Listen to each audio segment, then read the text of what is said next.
Hey everyone, so here's a cool little idea I thought I'd do. I've been running through this with a couple of students this week, just taking a simple arpeggiated idea, running through a 2-5-1 progression. So hopefully you guys have a little background of some of that already, but I'll briefly explain what a 2-5-1 is. So a 2-5-1, let's say we're in the key of E flat major. So the 2 chord diatonically would be an F minor 7, the second degree of the scale, and we build a 7th chord off that second step. So if it's E flat major, step 2 would be F.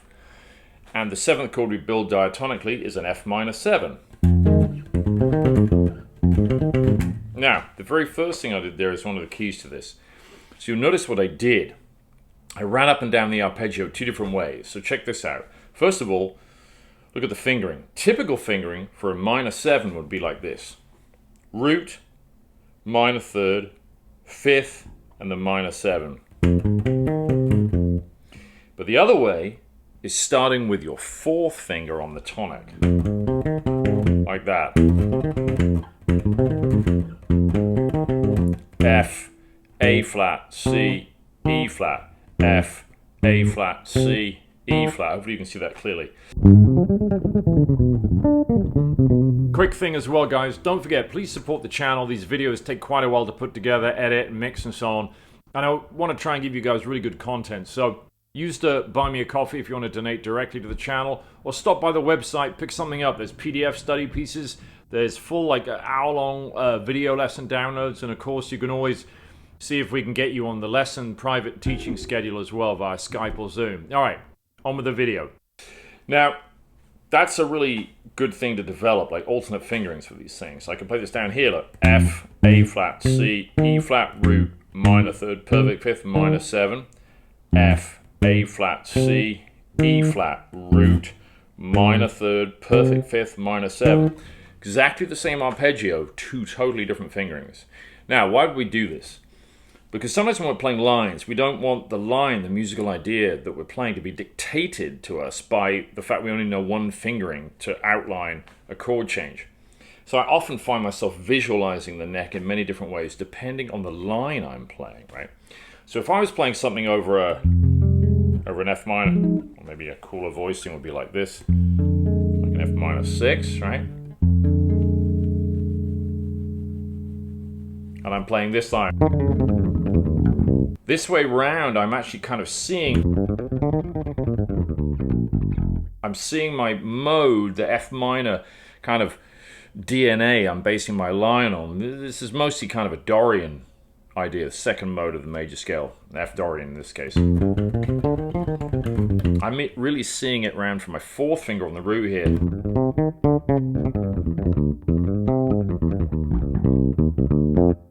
You can see how I'm working down the neck too.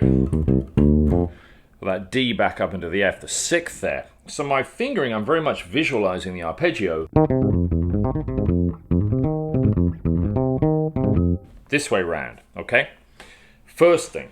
Now, the 5 chord in E flat major is a B flat dominant 7, right? So, and that wants to strongly resolve back to E flat major. Now here, we can do something else which is kind of cool. Instead of just playing that B flat 7, we're going to tritone it for an E7. So when you tritone substitute a dominant chord, you're moving to a flat 5th away from the root of the original 5 chords. So a flat 5 away from B flat is E. So we're going to outline an E7 and resolve into E flat major, right? So we're going from F minor 7 to E dominant 7 into E flat major 7. Okay? So arpeggio wise, but you can see this is kind of laborious fingering. What about this?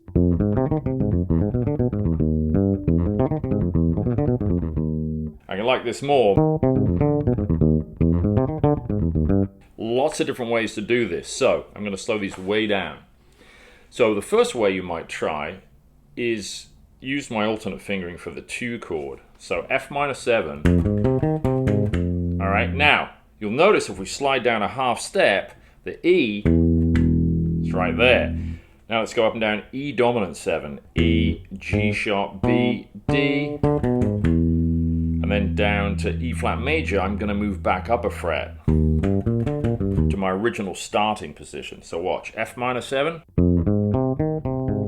E7, back up a fret, E flat major 7. All right. Now, just to kind of clarify on that tritone thing, look at the relationship between a B flat 7 and an E dominant 7.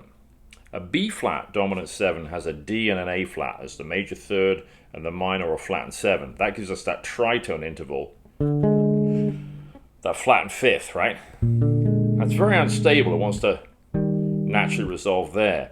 So if we do this, but we replace the B flat root with an E, it remains a dominant chord, but the D and the A flat, which is now we think of enharmonically, same pitch, different note name as G sharp, the functions have swapped. In a B flat 7, the D is the major third, the A flat is the minor 7. In an E7, the D is the minor or flattened 7, and the G sharp, aka A flat, is the major third. See, they've swapped their functions over, but they remain constant in the chord. And then resolves down. It gives us a chromatic root movement, which is really nice. So you go from F to E into E flat. Now you also play it here. Goes without saying. Check it out. Okay? Now, I'd recommend you do that everywhere. So you play F minor 7 here, E7, and then move back up a fret if you want for the E flat major 1 chord. See? Do it here. Now I could go back up to there as well as a variation. We'll get to that in a second, all right? So F minor 7, E7, back up a fret, E flat. Now, that last little thing I added there was kind of nice. So when we hit our 1 major chord, instead of just outlining the major 7, you could, it's just a little challenge to practice this, see if you can arpeggiate through the extensions on that 1 chord. Because often when we land on a 1 chord, and I notice this with some of my students, you know, people kind of, their ideas stop on the 1 chord, but you can play through something, give that 1 chord different color, different tensions. So one of the things I like to do is make that 1 chord a Lydian sounding 1 with the sharp 11 in there. If I was to arpeggiate up through an E flat major, make an E flat major 13 if you will, I'm going to add a sharp 11, an A natural in there. Check it out. Now clearly if we start down here it's more efficient because I don't have to shift so much. See, I'm going root, major third, perfect fifth, major 7, 9, sharp 11, and 13. The C on the note. That sounds really pretty over our original E flat major 7. Check it out. You see? So we have F minor 7, the 2 chord, down a fret, E7, the tritone 5 chord, and then an E flat major 7, but we'll go up to the 13 and add the sharp 11. Now, fingering wise, we've got a lot of options. Now, one way we could do that last major chord is this. We could go, look, root, major third, perfect fifth, swap on the major 7, the D, so D to F, the 9. Now, I would swap again here on the sharp 11 and end on the C here. If you notice what that does is we play the triad, the major triad, root, third, fifth, move on the 7 and play 7, 9, sharp 11, 13 with 1, 4, 1, 4.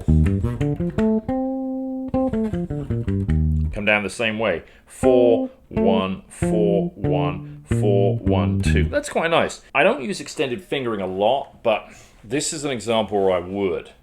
Where you're above or at the 10th fret or above on a regular 34-inch scale bass, I think this is where extended fingering becomes more useful. And people kind of do it down here. I'm like, that's a handful, especially, it depends on the size of your hands. I don't have huge hands. So to me,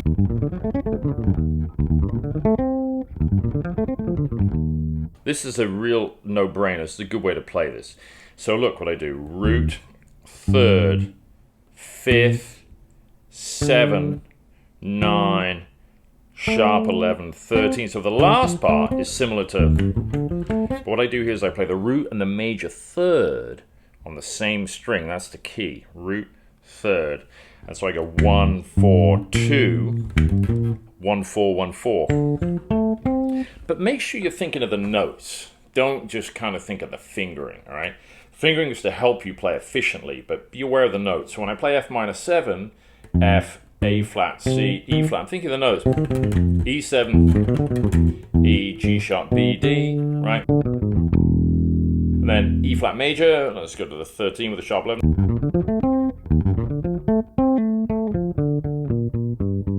All right, you go up one way, down the other. Whatever works, but try different ways to play the same thing. This is really a valuable thing. So, we've been going up and down in each arpeggio.